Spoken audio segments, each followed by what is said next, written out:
డైలాగులు మాట్లాడే రాజకీయ నాయకులు కావాలనా లేకపోతే డెలివరీ ఇచ్చే లక్షణాలు ఉన్న రాజకీయ నాయకులు కావాలనా అనే ఒక ఆలోచన ఇయాల వచ్చింది. ప్రశ్నించే ఎనిమి ప్రాపర్టీస్ అని చెప్పి మాట్లాడారు. మళ్ళీ దాని తర్వాత ఏమైంది కథ? తెలంగాణ ఎనిమి ప్రాపర్టీలు అంటే పాకిస్తాన్ పోయినాడు, ఈడ మన ఎనిమి ప్రాపర్టీ, దాని మీద ఒకడు కబ్జా చేసుకున్నాడు, కూర్చొని ఉంటున్నాడు. మనం కేవలం దాస్కా ధమ్కి అని ఇస్తున్నామా, దాన్ని ఎగ్జిక్యూట్ చేస్తున్నామా అని అనేది క్వశ్చన్ నాకు ఇవ్వాలి. ముస్లింలు బీసీలలో ఎట్లా చేరిండ్రు చర్చ జరగాల. కేవలం ఎలక్షన్ల ముందు అది డైలాగ్ ఉండొద్దు. అది నా మంత్రి అయినా ఏ మంత్రి అయినా, నేను ప్రేమించే పార్టీ అయినా. ఆ కాడికి వస్తే మదర్సాల నుంచి నేషనల్ సెక్యూరిటీకి ప్రాబ్లం ఉంది అని అన్నావు. మళ్ళీ తెలంగాణలో ఎన్ని మద్రాసాలు ఆపినవు అన్న బండి సంజయ్ అన్న? నా క్వశ్చన్ ఏందన్నానంటే బండి సంజయ్ అన్న, మళ్ళీ తెలంగాణలో ఎన్ని ఇల్లీగల్ మదర్సాలను ఆపినావు? కేంద్ర హోంశాఖ మాత్యులైనాక అక్కడ నా హేమంత్ బిశ్వాస్ శర్మ కాలర్ ఎగరేసి చెప్తా, కాషాయ యోధుడు నా కాషాయ సోదరుడు. యోగి ఆదిత్యనాథ్ని చెప్తా, దేశ్ కా ఉపయోగి నా యోగి ఆదిత్యనాథ్ అని చెప్తా. మీ దగ్గరకు వచ్చేసరికి కేవలం నాకు సినిమా స్క్రీన్ ప్లే దర్శకత్వం వచ్చుంటాయి, ఫీలింగ్స్ కనిపిస్తుంది. కానీ ఫీలింగ్స్ వచ్చిన తర్వాత నాకు డిస్సాటిస్ఫాక్షన్ వస్తుంది. నేను ఏదో రాజమౌళి సినిమా అని అనుకుంటున్నాను, ఇలా లాస్ట్కి మళ్ళీ ఆల్ట్ బాలాజీలో వచ్చే ఉల్లు సినిమాలు లెక్క కనబడుతున్నాయి.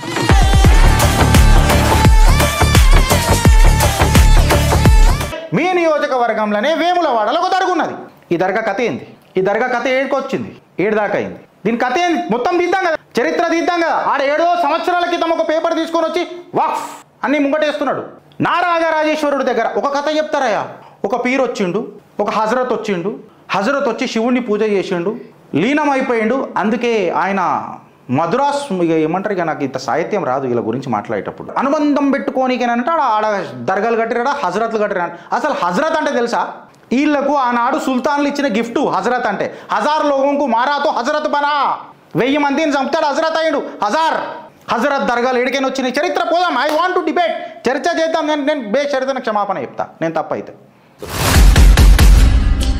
ఇప్పుడు ఈ మనిషి పక్కకు కూర్చోవాలంటే కంతర్లు వేస్తాయి నాకు, కంతర్లు వేస్తాను నాకు, గత్తర్లు వేస్తాయి చాలా. ఆ గత్తర్ల మనిషి దగ్గర ఇంకో గత్తర్ కూర్చున్నాడు చూడు, ఎట్లా కూర్చుంటాం రా భయ్, నాకు అర్థం కాదు. అలా మీరు నవ్వుకుంటే నమస్తే పెట్టేవట్టే. అంటే రాజ్యాధికారం కోసము సిద్ధాంతం ఏదైనా సరే మనం కూర్చుంటామా? చెప్పురు, నా కమెంట్ రూపంలో చెప్పురు.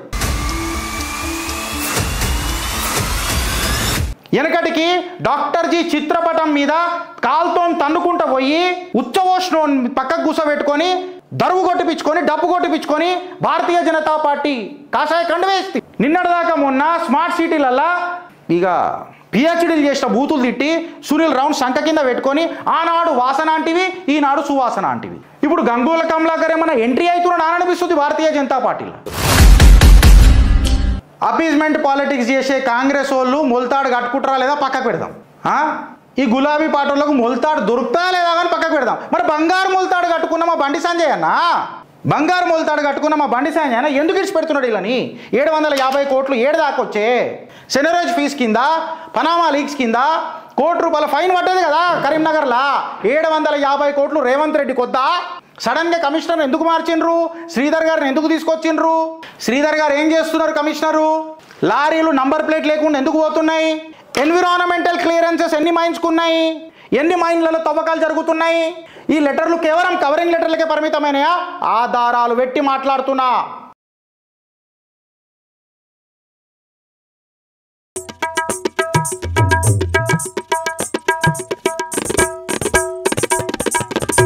డైలాగులు మాట్లాడే రాజకీయ నాయకులు కావాలనా లేకపోతే డెలివరీ ఇచ్చే లక్షణాలు ఉన్న రాజకీయ నాయకులు కావాలనా అనే ఒక ఆలోచన ఇయాల వచ్చింది. ఇప్పటిదాకా మనం మధురై చూసినాం. మధురై కాడికేని చూసినప్పుడు రంగరాజన్ గారి గురించి అక్క మాట్లాడింది.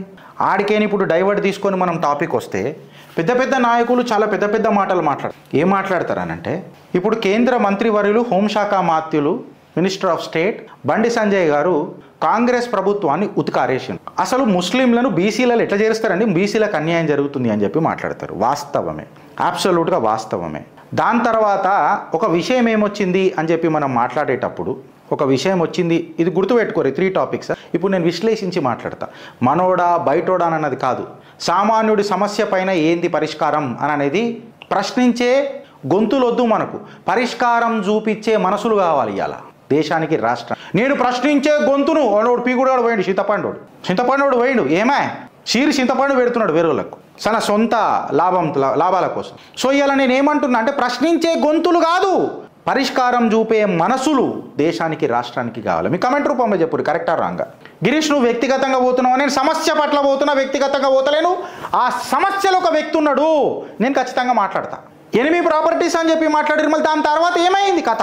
తెలంగాణ ఎనిమి ప్రాపర్టీలు అంటే పాకిస్తాన్ పోయినాడు, ఈడ మన ఎనిమి ప్రాపర్టీ, దాని మీద ఒకడు కబ్జా చేసుకున్నాడు, కూర్చొని ఉంటున్నాడు. మనం కేవలం దాస్కా ధమ్కి అని ఇస్తున్నామా, దాన్ని ఎగ్జిక్యూట్ చేస్తున్నామా అని అనేది క్వశ్చన్ నాకు ఇవ్వాలి.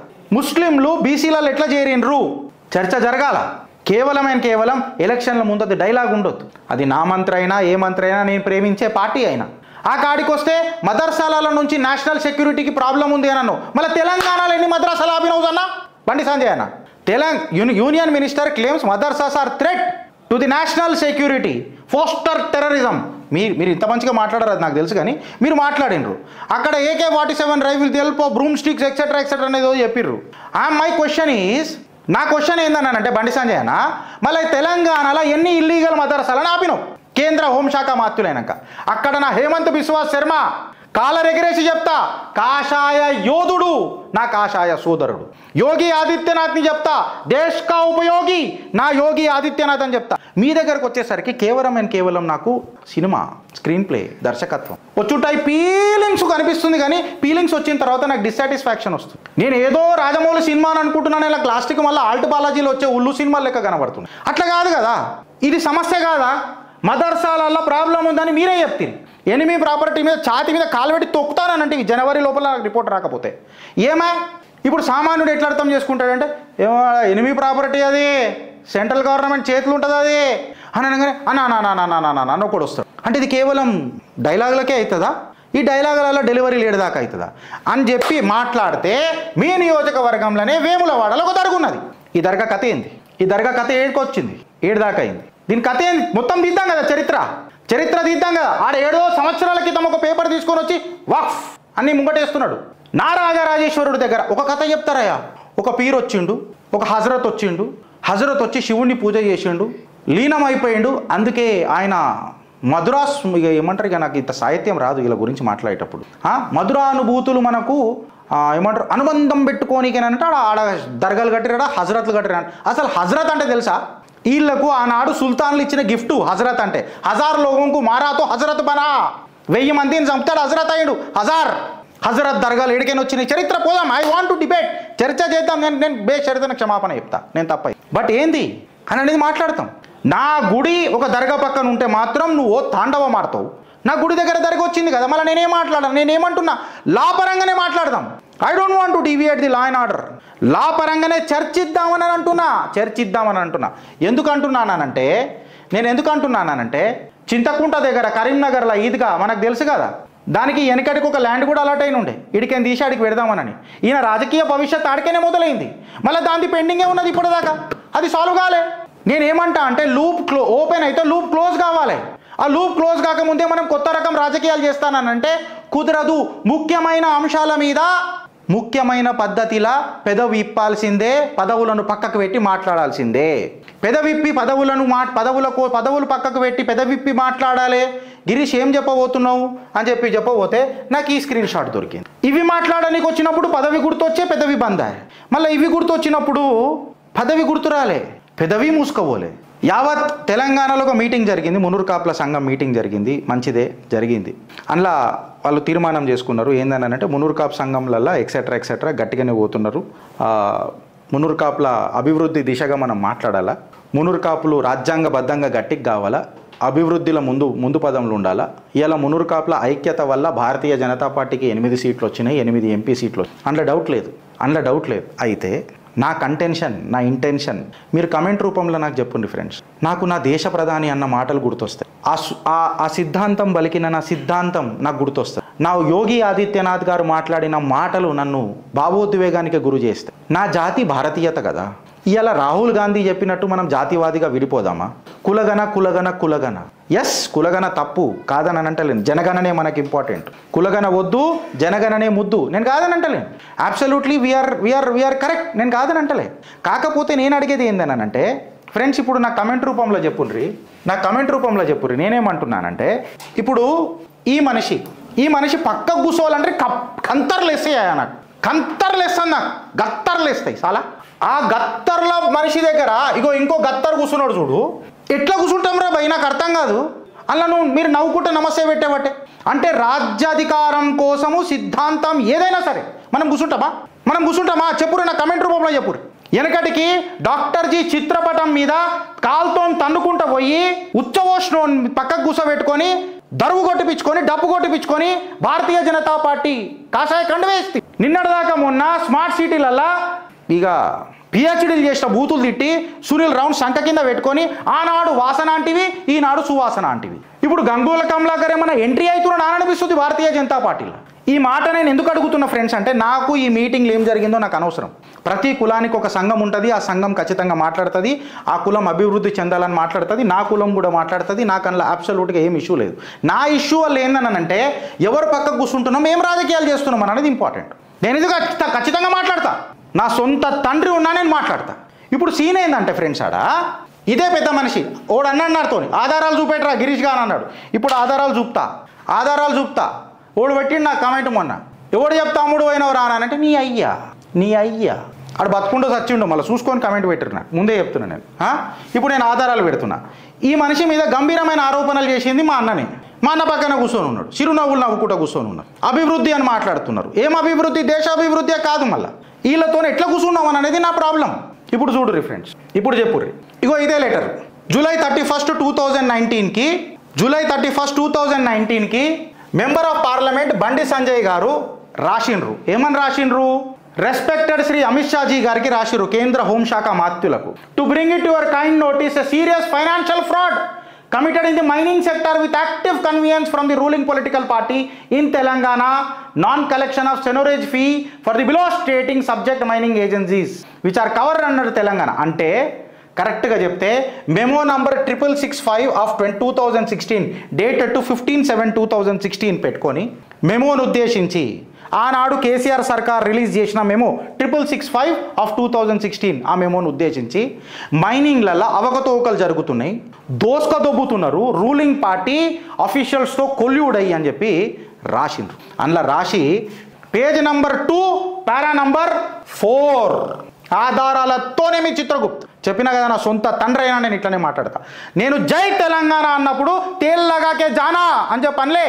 నా తెలంగాణ బంగారు తెలంగాణ కావాలని చెప్పిన, నా తల్లి తెలంగాణ సస్యశ్యామలంగా ఉండాలని చెప్పి కోరుకున్నా. మీరు కూడా గదే కోరుకున్నారని చెప్పి నేను ఈ లెటర్ చూసిన. ఈ లెటర్ నాకు ఆ రోజే తెలుసు. మీరేమో ఒత్తిడి తీసుకొస్తారేమో రాష్ట్ర ఖజానా నింపనీకి అని చెప్పి ప్రయత్నం చేసిన. ఇప్పుడు చూడు రిఫరెన్స్ ఇదేమైందో. Telangana government deliberately did not collect the normal +5 times అని చెప్పి రాసిండ్రు సెనరేజ్ ఫీస్ అని. ఎప్పుడన్నా అవకతవకలు జరిగితే 1:5 రేషియో కింద ఫైన్ వేయాలి. అంటే ₹1 దగ్గర ₹5 ఫైన్ వేయాలి. నేను రాయలే, అన్న రాసిండు. నేను ప్రేమించే నా అన్న రాసిండు. ఇలా అన్ననే పట్టించుకుంటలేడు. మళ్ళా ఊపేమాయి ఉత్సాహం ఏమాయనంటూ నాకు ఇదే ఊప అని అంటున్నా. చరణభర నాటన రూపాయి ఏమంటున్నా నేను అడుగు చెప్పురు నాకు. మళ్ళీ అది అడిగితే ప్రశ్నిస్తే పెద్ద పెద్ద ప్రాబ్లంలు అవుతాయి. రాష్ట్ర ఖజానాకు 750 కోట్లు రావాలి. ఇవాళ కూర్చున్న రేవంత్ రెడ్డి ఏం మాట్లాడతలేడు. ఆయన ఏం రాసిరో చూడు రిఫరెన్స్.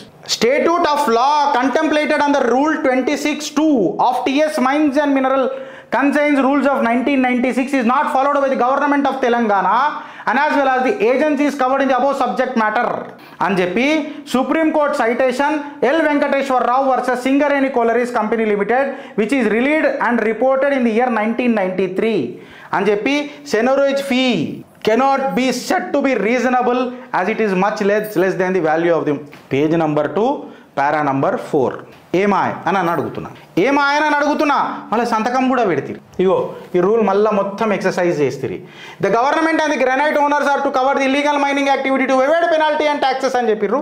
సంతకం చేస్తారు. నేను ఇవాళ అడుగుతున్నా మళ్ళీ ఈ మనిషి మీద డైరెక్ట్ కంప్లైంట్లు వచ్చినప్పుడు ఇక ఈయన గురించి అయితే మాట్లాడుకొని వేస్ట్, కానీ ఇది మురిగిపోయిన చింతపండు, కానీ దీని గురించి పాసిపోయిన చింతపండు, దాని గురించి ఏం మాట్లాడతాం మనం. కానీ ఇది మాట్లాడినాక ఇప్పటికీ కూడా లారీలు కదులుతున్నాయి, లారీలకు నంబర్లు లేవు. గ్రనైట్లల్లో లారీలకు అనుమూల రేవంత్ రెడ్డి గారు మీరు కమిషనర్ ఎందుకు మార్చిరండి? ఇప్పుడు నేను అడుగుతున్నా, నాకు ఒక మాట చెప్పుర్రి. వెనకటికి కేసీఆర్ లంగు ఉండే, దొంగ ఉండే, దోసుకుదొబ్బిడు తెలంగాణ మాట్లాడిరు మీరే. మళ్ళీ సురేందర్ మోహన్ గారు ఐఏఎస్ గారు మంచిగా పనిచేస్తున్నప్పుడు ఇవాళ దాని మీద చర్చ ఎందుకు జరుగుతలే? దాని మీద చర్చ జరగాలి కదా బ్రదర్, ఎందుకు జరుగుతలే? ఇప్పుడు మనం మైకుల ముంగడికి రాగానే పెద్ద పెద్ద మాటలు మాట్లాడతాం. కదేదో అన్నం ముస్లింలకు బీసీ రిజర్వేషన్ ఎక్సెట్రా ఎక్సెట్రా అని మాట్లాడేటప్పుడు మొల్తాడ్ల గురించి మనం మాట్లాడినాం. ఇప్పుడు నేను ఏమంటున్నానంటే అపీజ్మెంట్ పాలిటిక్స్ చేసే కాంగ్రెస్ వాళ్ళు మొల్తాడు కట్టుకుంటారా లేదా పక్కకు పెడదాం. ఈ గులాబీ పాటలకు మొల్తాడు దొరుకుతారా లేదా కానీ పక్కకు పెడదాం. మరి బంగారు మొల్తాడు కట్టుకున్న మా బండి సంజయ్ అన్న ఎందుకు ఇచ్చి పెడుతున్నాడు వీళ్ళని? 750 కోట్లు ఏడు దాకొచ్చే సెనరేజ్ ఫీజు కింద పనామా లీక్స్ కింద ₹1 ఫైన్ పడ్డది కదా కరీంనగర్లా. 750 కోట్లు రేవంత్ రెడ్డి కొద్దా. సడన్గా కమిషనర్ ఎందుకు మార్చిండ్రు? శ్రీధర్ గారిని ఎందుకు తీసుకొచ్చిండ్రు? శ్రీధర్ గారు ఏం చేస్తున్నారు? కమిషనరు లారీలు నంబర్ ప్లేట్ లేకుండా ఎందుకు పోతున్నాయి? ఎన్విరాన్మెంటల్ క్లియరెన్సెస్ ఎన్ని మైన్స్కు ఉన్నాయి? ఎన్ని మైన్లలో తవ్వకాలు జరుగుతున్నాయి? ఈ లెటర్లు కేవలం కవరింగ్ లెటర్లకే పరిమితమైనయా? ఆధారాలు పెట్టి మాట్లాడుతున్నా. నేను అందుకనే మాట్లాడతా. మనం సోపతి ఏందని అనేది చాలా ఇంపార్టెంట్ ఉంటుంది ఫ్రెండ్స్. నటన చాలా డేంజర్ ఉంటుంది. నట సార్వభౌములు వద్దు మాకు మమ్మల్ని ప్రేమించే సనాతన సార్వభౌములు కావాలి. బంగారు మొలతాడులు వేసుకునే బ్యాచ్ మాకొద్దు. బాధ్యత మొలతాడు కట్టుకునే భారతీయులు కావాలి. ఆలోచిస్తారా లేక అనుభవిస్తారా ఫ్రెండ్స్? భారత్ మాతాకి జై.